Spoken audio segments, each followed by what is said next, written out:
Leitura do livro O Conhecimento do Santo de A. W. Tozer. Capítulo 11. A sabedoria de Deus.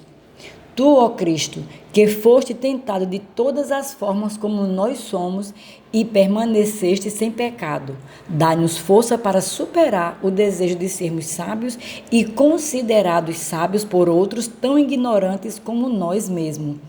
Deixamos nossa sabedoria de lado, juntamente com a nossa tolice, e fugimos para ti, em busca da sabedoria e do poder de Deus. Amém.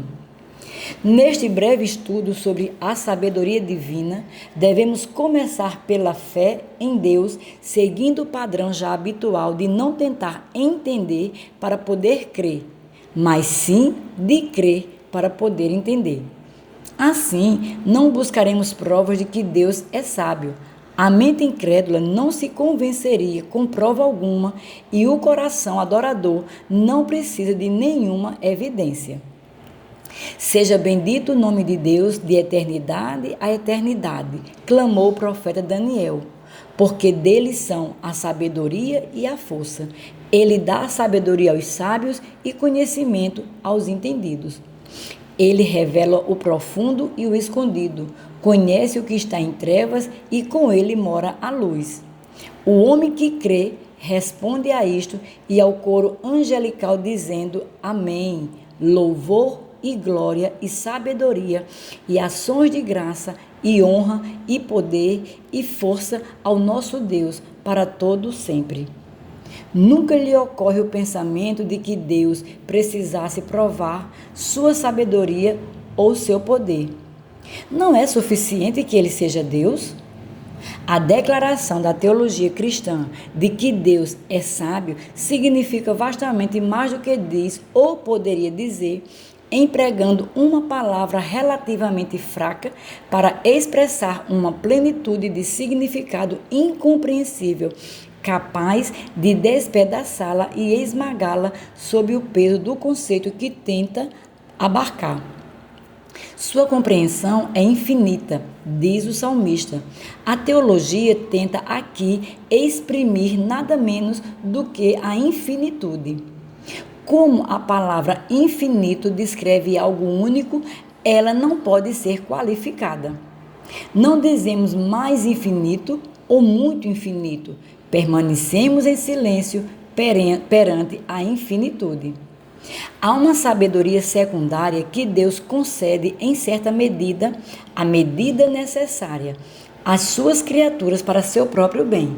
Mas a sabedoria de qualquer criatura ou de todas as criaturas, comparada à ilimitada sabedoria de Deus, é pateticamente pequena.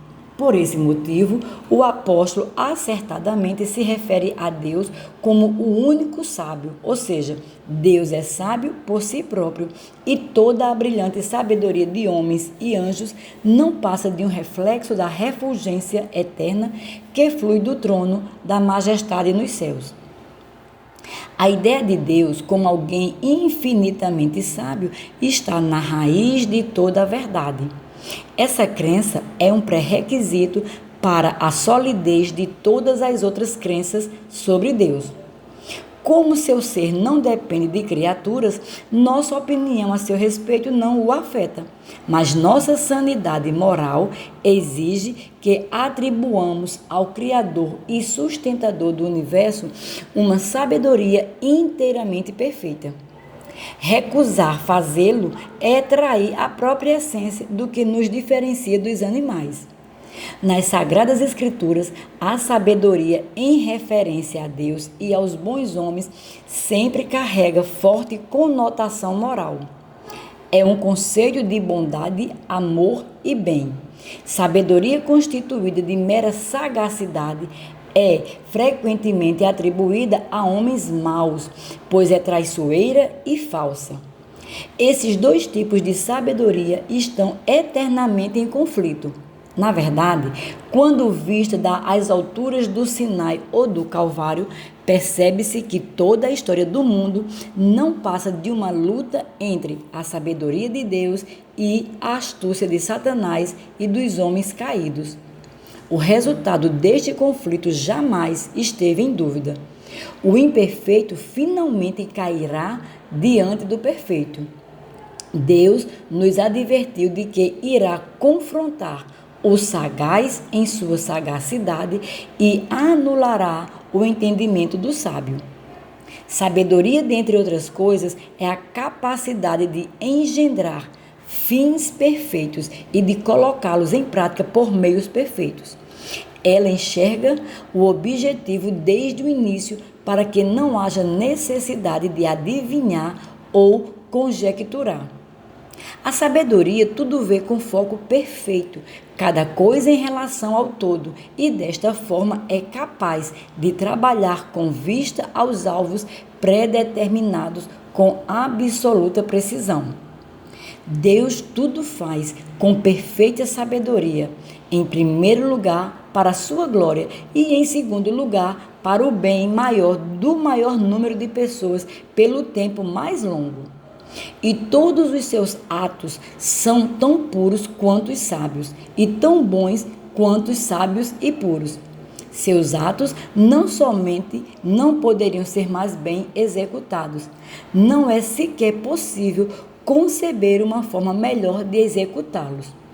Um Deus infinitamente sábio deve operar de forma que criaturas finitas sejam incapazes de melhorar as obras divinas. Ó Deus, que multiplicidade há em tuas obras! Em sabedoria fizeste todas elas. A terra está repleta das tuas riquezas. Sem a criação, a sabedoria de Deus permaneceria eternamente recolhida no abismo ilimitado da natureza divina. Deus trouxe suas criaturas à existência para que pudesse regozijar-se nelas e elas nele. E viu Deus tudo quanto tinha feito, e eis que era muito bom. Através dos séculos, muitos têm se declarado incapazes de crer na sabedoria básica de um mundo onde tanta coisa parece estar errada. Voltaire, em seu Cândido, apresenta um otimista determinado que chama de Dr. Pangloss, e em sua boca coloca todos os argumentos da filosofia do melhor de todos os mundos possíveis. E é claro que o cínico francês se divertiu imensamente ao colocar o velho professor em situações que tornavam sua filosofia ridícula. Mas o ponto de vista cristão a respeito da vida é vastamente mais realista do que o Dr. Pangloss em sua razão suficiente. É que este não é no momento o melhor dos mundos possíveis, mas sim um mundo que jaz à sombra de uma enorme calamidade, a queda do homem. Os escritores inspirados insistem que toda a criação geme e sofre sob o imenso choque da queda. Eles não tentam fornecer razões suficientes. Afirmam que a criatura está sujeita à vaidade, não por vontade própria, mas que a criação ficou sujeita à vaidade. Não por vontade própria, mas que a criação ficou sujeita à vaidade, não por sua vontade, mas por causa do que a sujeitou. Não há qualquer tentativa de justificar o tratamento dispensado por Deus aos homens, apenas a constatação de um fato. O ser de Deus é sua própria defesa, mas há esperança entre todas as nossas lágrimas. Quando chegar a hora do triunfo de Cristo, o mundo sofredor será trazido à gloriosa liberdade dos filhos de Deus. Para os homens da nova criação, a era de ouro não está no passado, mas no futuro. E quando for introduzida um universo maravilhoso, verá que Deus verdadeiramente abundou em toda a sabedoria e prudência para conosco. Neste meio tempo, depositamos nossas esperanças no único Deus sábio, nosso Salvador, e esperamos com paciência o lento desenvolvimento de seus propósitos benignos. Apesar das lágrimas, da dor e da morte, cremos que o Deus que nos fez a todos é infinitamente sábio e bom. Assim como Abraão jamais deixou de crer nas promessas de Deus, mas permaneceu forte na fé, dando glória ao Altíssimo, completamente convencido de que aquilo que ele prometera, ele seria capaz de cumprir. Assim, baseamos nossa esperança unicamente em Deus e esperamos contra todas as expectativas até que venha o dia. Descansamos naquilo que Deus é. Creio que nisso consiste a verdadeira fé. Qualquer fé que necessite do apoio dos sentidos não é fé verdadeira. Disse-lhe Jesus: Porque me viste, Tomé, creste? Bem-aventurados os que não viram e creram. O testemunho da fé é que, independente de como as coisas se pareçam neste mundo caído, todos os atos de Deus vêm da perfeita sabedoria. A encarnação do Filho Eterno em homem foi um dos poderosos feitos de Deus, e podemos estar certos de que este maravilhoso feito foi executado com a perfeição que somente é possível ao infinito. E sem dúvida alguma, grande é o mistério da piedade. Deus se manifestou em carne. A expiação foi igualmente alcançada com a mesma habilidade impecável que é a marca de todos os atos de Deus. Por menos que a compreendamos, sabemos que a obra expiatória de Cristo reconciliou perfeitamente Deus e os homens e abriu o reino dos céus a todos os que creem. Não nos cabe explicar, e sim proclamar. Chego mesmo a imaginar se Deus poderia fazer-nos entender tudo o que aconteceu na cruz. De acordo com o apóstolo Pedro, nem sequer os anjos sabem, por mais que deseje ardentemente debruçar-se sobre tais coisas. A operação do Evangelho, o novo nascimento, a vinda do Espírito Divino para dentro da natureza humana, a derrota definitiva do mal e o estabelecimento final do reino de justiça de Cristo, tudo isso fluiu e flui da infinita plenitude da sabedoria de Deus. Os olhos mais aguçados dos mais santos, espectador na companhia abençoada dos céus, não são capazes de detectar uma falha sequer nos caminhos que Deus empregou para produzir tais resultados. Nem a sabedoria conjunta de todos os serafins e querubins seria capaz de sugerir uma melhoria nos procedimentos divinos. Eu sei que tudo quanto Deus faz durará eternamente. Nada se lhe deve acrescentar e nada se lhe deve tirar. E isto faz Deus para que haja temor diante dele. É de vital importância que a verdade da infinita sabedoria de Deus seja um fundamento de nosso credo, mas não é o suficiente. Precisamos, por meio do exercício da fé e da oração, trazê-las para dentro de nossa experiência prática do dia a dia. Crer ativamente que nosso Pai Celestial constantemente coloca ao nosso redor circunstâncias providenciais que cooperam para o nosso bem presente e para o nosso bem-estar eterno, traz uma verdadeira bênção para a alma.